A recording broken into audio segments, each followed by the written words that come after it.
안녕하세요. 응용지방공학 첫째 주 3차 시 수업을 시작하도록 하겠습니다. 지난 시간에 힐리 공식에 대해서 공부를 했었죠. 그래서 이 힐리 공식을 가지고 이제 문제를 풀어보는 시간을 가지도록 하겠습니다. 자, 예제 4-3입니다. 200페이지, 206페이지 한번 읽어보겠습니다. 직경 400mm, 파이가 400mm입니다. 길이가 15m의 콘크리트 말뚝이 느슨한 모래를 통해서 촘촘한 자갈층까지 항타 시공되었다.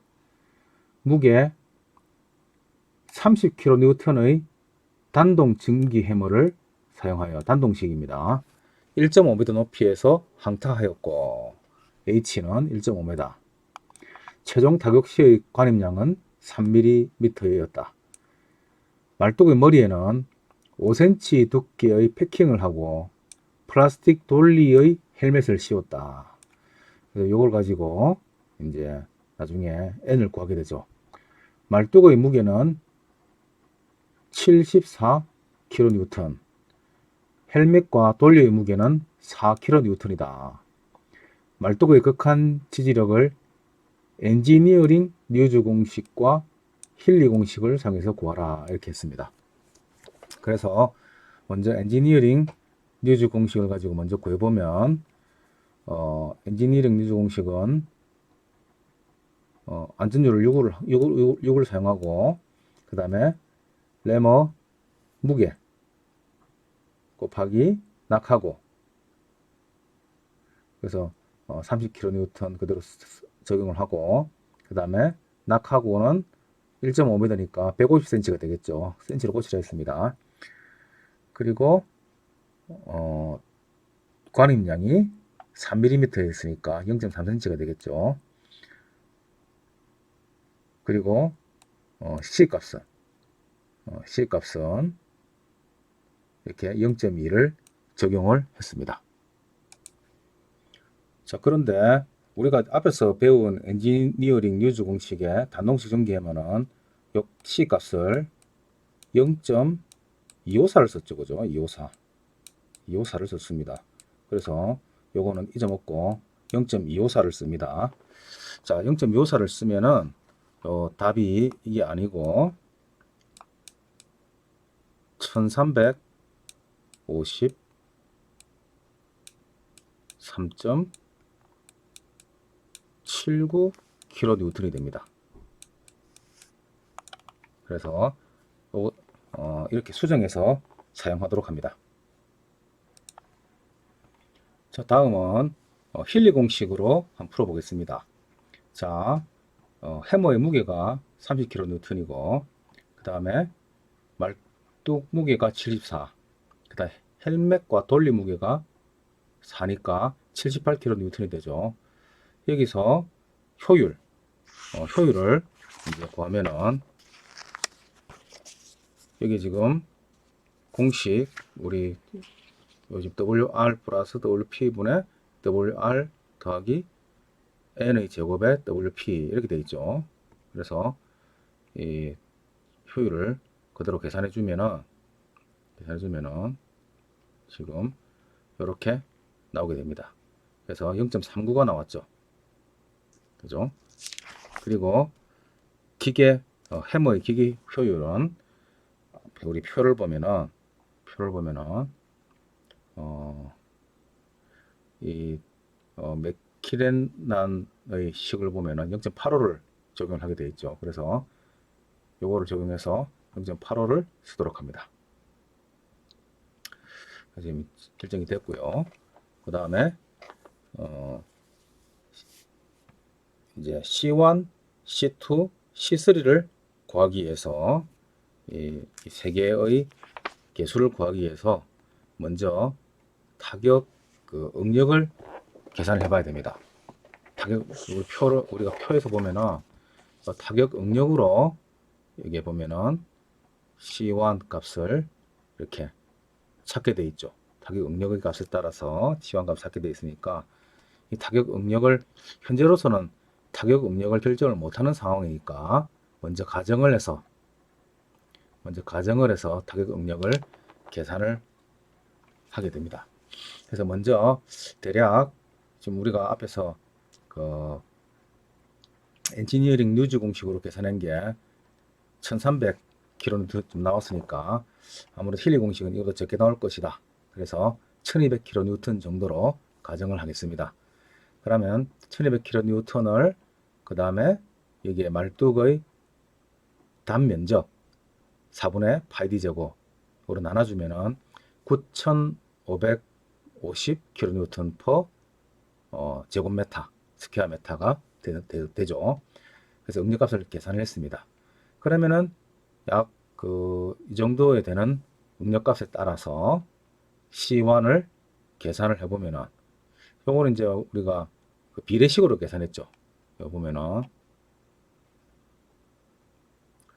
우리가 자 헬멧 아래 75mm 두께 패킹을 한 콘크리트 말뚝일 경우, 그리고 돌리가 있는 헬멧의 콘크리트 또는 강말뚝의 경우, 그 다음에 25mm 패드만 있는 철근 콘크리트 말뚝일 경우, 이래 갖고 이제 여러 가지로 지금 ABC가 이렇게 나오는 것입니다. 이 ABC에 따라서 지금 우리 골라야 되는데, 자 여기서 C1을 계산해서 문제에 보면은 5cm 두께의 패킹을 하고 그 다음에 플라스틱 돌리의 헬멧을 씌웠습니다. 요거는 지금 패킹도 하고 돌리도 넣고 그런 거니까 여기에 대한 그 캡의 그 C1 값을 계산을 하면은, 자 보면은 A 같은 경우는 헬멧 아래 75mm의 두께의 패킹을 한 경우죠. 그죠? 그래서 75mm 패킹을 했을 때 그 다음에 또 우리 문제에서는 돌리도 했잖아요. 그죠? 돌리도 했으니까 돌리 부분도 또 이 두 개를 더 해줘야 되는 겁니다. 자, 그래서 먼저 문제에서 50mm의 두께의 패킹을 했다고 했으니까 일단 75mm일 때에서의 C1 값을 먼저 구하고, 자 그러면 아까 그 압축 응력이 계산을 하니까 이제 9550kN per 제곱미터 나왔죠. 그래서 요거는 여기다가 15에 많이 4승을 해주면은 0.955가 됩니다. 우리 적용하는 여기 보면은 15에 많이 4승을 하게 돼 있죠. 그래서 0.995가 되면은 15에 많이 4승을 해주면은 0.95가 되면 이 정도 되겠죠. 자 그래서 우리가 0.955에서 이렇게 쭉 올려주면은 이 정도 값이 나옵니다. 이 값을 계산해 보면은 약 5.5쯤은 나오죠. 그죠? 5.5가 나옵니다. 그래서 이때 5.5가 있고요. 자, 이 5.5인데 이 5.5가 75mm 두께에서의 5.5니까 문제는 50mm니까 여기다가 곱하기 75분의 50을 해주게 되면은 5.5에다가 75분의 50을 곱해주게 되면은 실제 50mm 두께에서의 C1 값이 몇 mm인가 나오겠죠. 그죠? 그리고 또 여기다가 또 돌리가 있기 때문에 돌리가 있을 때는 또 B 값을 가지고 해야 됩니다. 그럼 요때 돌리가 있을 때 B 값을 보면은 약 한 3.6점 되죠. 3.6 더하기 여기다가 3.6mm만큼을 더해서 6mm만큼을 더한 값이 최종 C1 값이 되는 것입니다. 무슨 말인지 아시겠죠? 그래서 다시 문제로 돌아가면은 여기서 C1 값을 구해보면은 아까 구한 5.5에다가 75분의 50 헨값 더하기 이거는 A죠. A고 그 다음에 B값 3.6mm를 더한 7.27mm가 최종 C1 값이 되게 되는 것입니다. 그 다음에 C2 값을 또 보겠습니다. 자, C2를 보면 이거 똑같죠. 9.55 정도가 되니까 요쯤에서 이렇게 쭉 올려주면은, 근데 이거는 길이가 15m였죠. 그래서 이래 되니까 C2는 10mm가 됩니다. 그죠? 콘크리트 말뚝에 대한 거. 강말뚝은 요 밑에 그림 4.33을 쓰면 됩니다. 자, 그리고 C3도 마찬가지죠. C3도 여기서 9.5 정도에서 이렇게 올려주면은 이렇게 요 값이 한 3.4쯤 된다. 그죠? 요 값이 C3 값이 되는 것입니다. 그래서 방금 구한 7.27 그리고 10.5mm라고 이제 정확하게 구했네요. 그 다음에 C3는 3.3mm 이라고 세 개를 합치게 되면은 21.07이 되고요.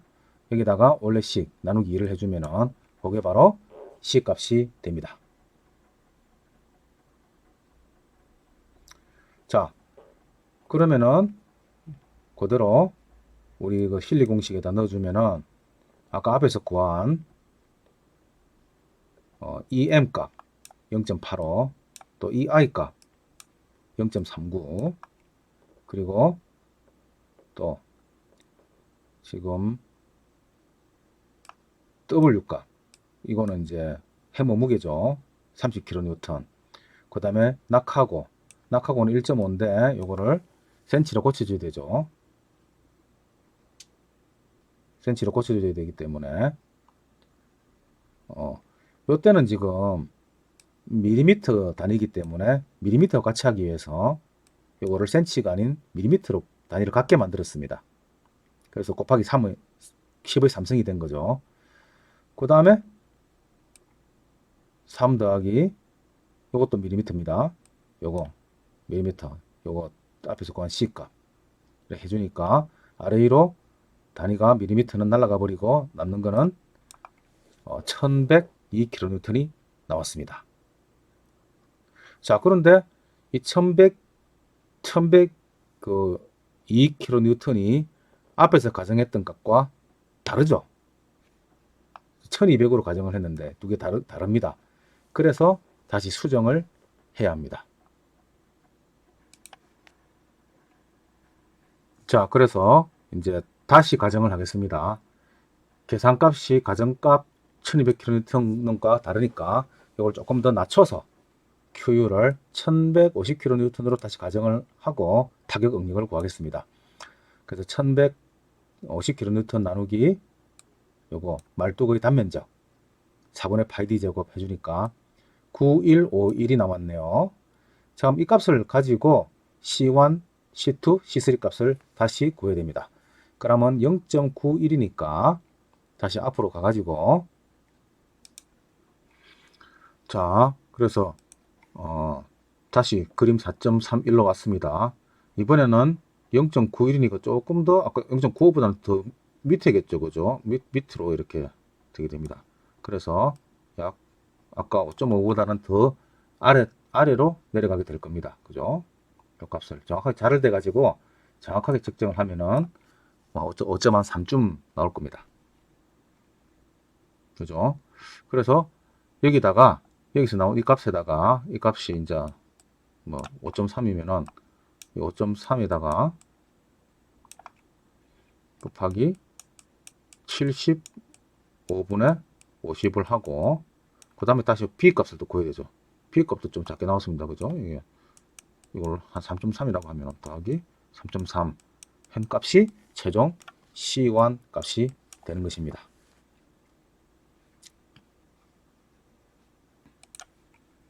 자, 다시 문제를 와보면 지금 5.3에다가 75분의 50을 했고 그 다음에 아까 내가 3.3이라고 했는데 정확하게 재보면 3.5가 되는 것 같아요. 그래서 이걸 계산을 하면은 7.003mm가 됐습니다. 그 다음에 C2와 C3 값도 구해봅시다. 자, C2와 C3 값도 똑같이 여기서 이렇게 올려줘 보면은 이렇게 10mm, 그 다음에 아까보다 조금 더 밑으로 요래 되니까 이렇게 3.2mm 정도, 3.3이나 이렇게 계산이 되겠죠. 다시 이제 문제로 가보면 여기 보면 이제 10mm, 3.2mm라고 C1, C2, C3 값이 자를 대고 정확하게 이제 구해보면은 이 값이 나올 겁니다. 그래서 이 전체를 더한 값이 20.23이 되고요. 이걸 2로 나눠주면은 전체 C 값이 되게 됩니다. 자, 그것도 똑같이 공식에다 넣어가지고 30 곱하기 1.5 곱하기 밀리미터로 고치기 위해서 12삼성을 하고 그 다음에 EM, EI 그대로 다 넣고 풀으니까 1137kN이 나왔습니다. 이제 거의 이제 가정하고 비슷하죠. 그래서 이거를 1140kN으로 보고 이거를 안전율 3으로 나눠주니까 380kN이 되었습니다.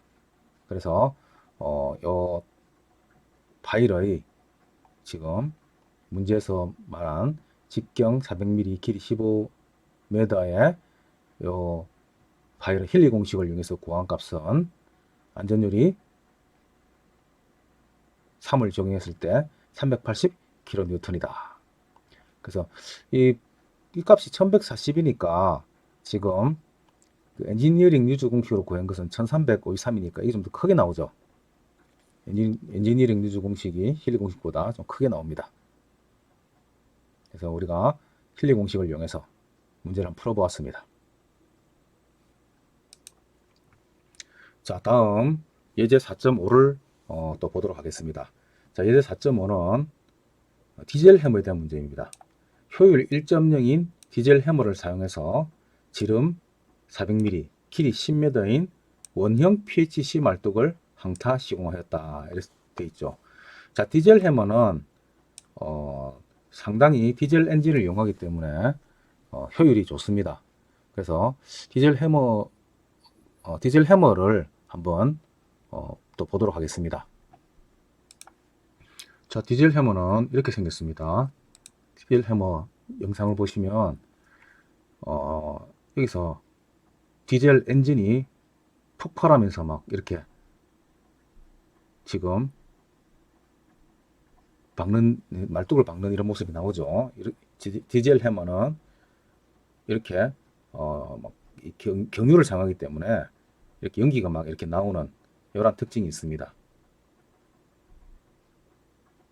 엄청나죠, 힘이. 예.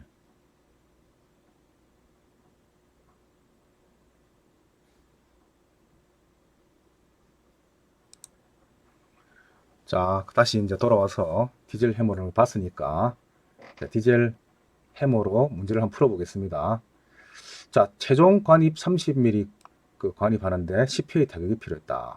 자, 반발 개수를 0.4를 반발 개수 N을 0.4로 주어졌고요. 75mm 두께의 쿠션 및 말뚝, 헬멧 등 부속물을 포함한 말뚝의 무게가 34kN. 요거는 이제 전체 무게를 다 그냥 제시를 했습니다. 그 다음 해머 무게 및 낙하고는 20kN 및 1.0m, H는 1.0이 됐습니다. 힐리 공식으로 안전율 3을 적용하여 허용 지지력을 결정하시오. 이렇게 나왔습니다. 자, 그럼 힐리 공식을 그대로 적용을 해보면은 지금 먼저 반발 개수 n을 넣어가지고 풀어보니까 여기 n이죠. 풀어보니까 요거는 해머 무게, 요거는 말뚝 무게, 그죠? 이렇게 풀어보니까 0.471이 나왔습니다. 그래서 이 i는 0.471입니다. 그 다음에 아까 효율이 1.0이라 했죠. 그죠? 그래서 EM은 1입니다. 효율이 아주 좋은 거죠. 자, 그 다음에 이제 C1, C2, C3를 구해야 됩니다. 그래서 먼저 이제 C1, C2, C3를 구하기 위해서 이 타격 응력을 먼저 결정을 해야 되는데 대략 요거를 1000kN으로 가정을 합니다. 그래서 여기 가정하는 게 조금 우리 까다롭죠. 그죠? 가정하는 게 좀 까다롭습니다. 그래서 이 대략적으로 C1, C2, C3를 넣어 가지고 한번 계산해 가지고 이 타격 응력을 결정하는 것도 이것도 요령이 되겠습니다. 자, 그러면 1000으로 가정해서 가정해 보면은 밑에 4분의 파이디 제곱의 단면적으로 나눠주면은 7957kN per 스퀘어 미터가 됩니다. 그러면은 0.7957이죠. 0.8 정도 잡고 다시 앞으로 가가지고 C1, C2, C3를 구하면 되겠습니다. 자, 그래서 0.8 정도니까 뭐 이쯤 된다 그죠? 여기서 이렇게 지금 0.8 정도 되니까 쭉 올려보면은 요즘에서 만난다 그죠? 그래서 만나니까 대략 이렇게 끄어보니까 한 4.5mm쯤 된다 그죠? 4.5mm 정도가 나왔습니다. 자를 대고 정확하게 끄어야 됩니다. 4.5mm 정도가 시구한 값이 이제 구해졌습니다. 다음은 이제 C2 값을 구해보도록 하겠습니다.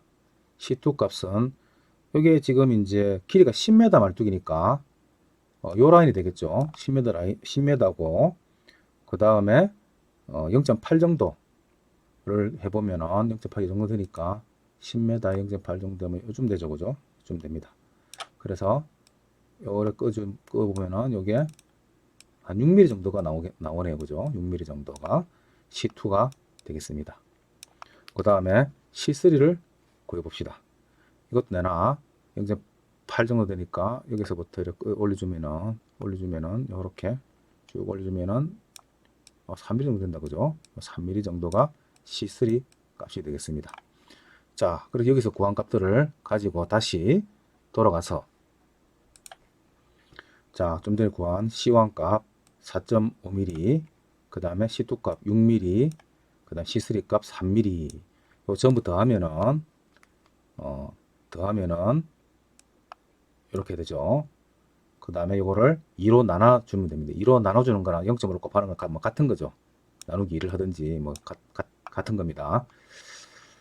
자, 그리고 S값 넣어주고 그리고 해머 무게 낙하고 이건 전부 메타 단위로 고쳤네요. 그죠? 이것도 PCV만의 삼성을 해줘가지고 메타로 어쨌든 아래 위 분모와 분자의 단위를 똑같이 만들어주는 것이 중요합니다. 그 다음에 효율 1.0, 그 다음에 요거 에너지 효율 EI 임팩트 타격 이제 효율이 되겠죠.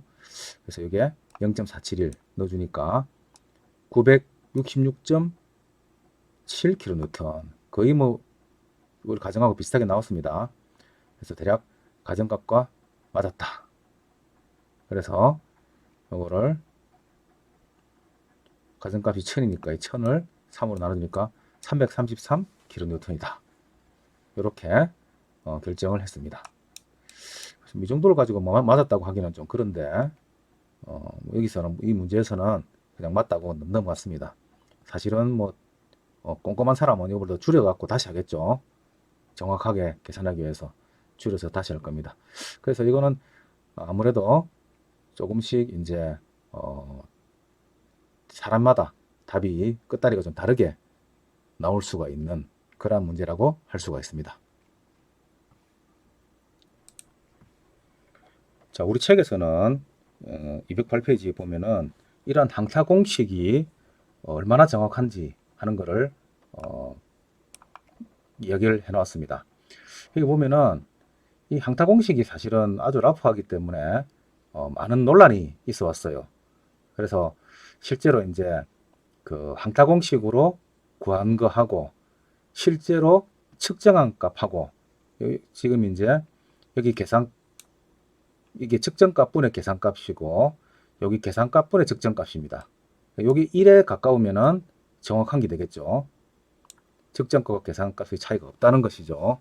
그래서 보면은 측정값분의 계산값이 보면은 엔지니어링 유즈 공식 같은 경우는 어떤 때는 보면 7배 넘게 차이가 나죠. 그죠? 엄청나게 차이가 납니다. 그리고 가우도 마찬가지고 그건 보면은 실리 공식 같은 경우도 이렇게 뭐 3배에서 3배까지 차이가 이렇게 나는 이러한 범위에 놓여 있습니다. 그래서 이 막대 그래프가 90% 신뢰 구간을 나타내고 그 막대 그래프 중앙 직선은 평균값을 나타내고 있습니다. 여기 이게 평균값이란 말이죠. 이게 지금 그래서 실제로 이제 이 1의 일과는 좀 많이 벗어난 것을 알 수가 있습니다. 그래서 이 방금 그래프를 보듯이 항타 공식의 신뢰도는 아주 크다 할 수 없다, 적다고 얘기하고 있습니다. 특히 점토 집안에 설치된 말뚝에 대한 항타 공식은 셋업 효과에 의해서 더욱더 신뢰성이 저하된다, 이렇게 얘기를 하고 있습니다.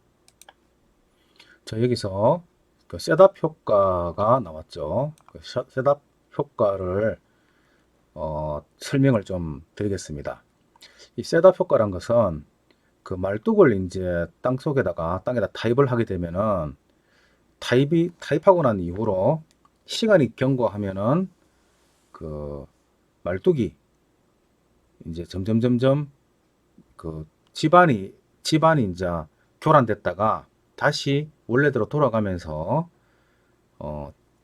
점차 말뚝의 지지력이 좀 증가되기도 합니다.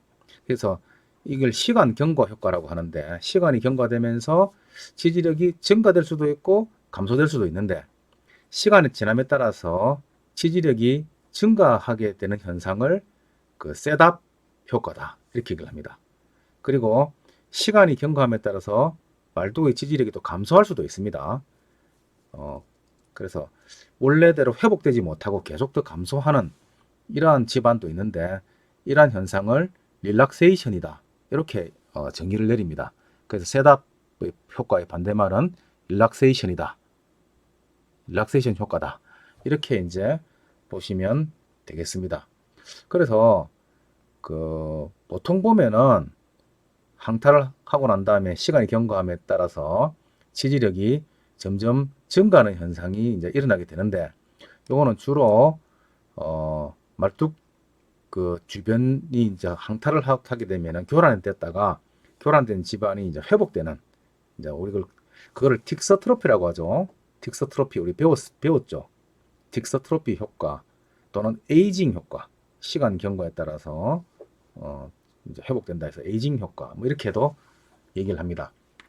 그래서 그러한 셋업 효과에 따라서 이제 오히려 지지력이 증가되기 때문에 특히 그 점토 집안에서는 이런 현상이 이제 더 많이 일어나게 되죠.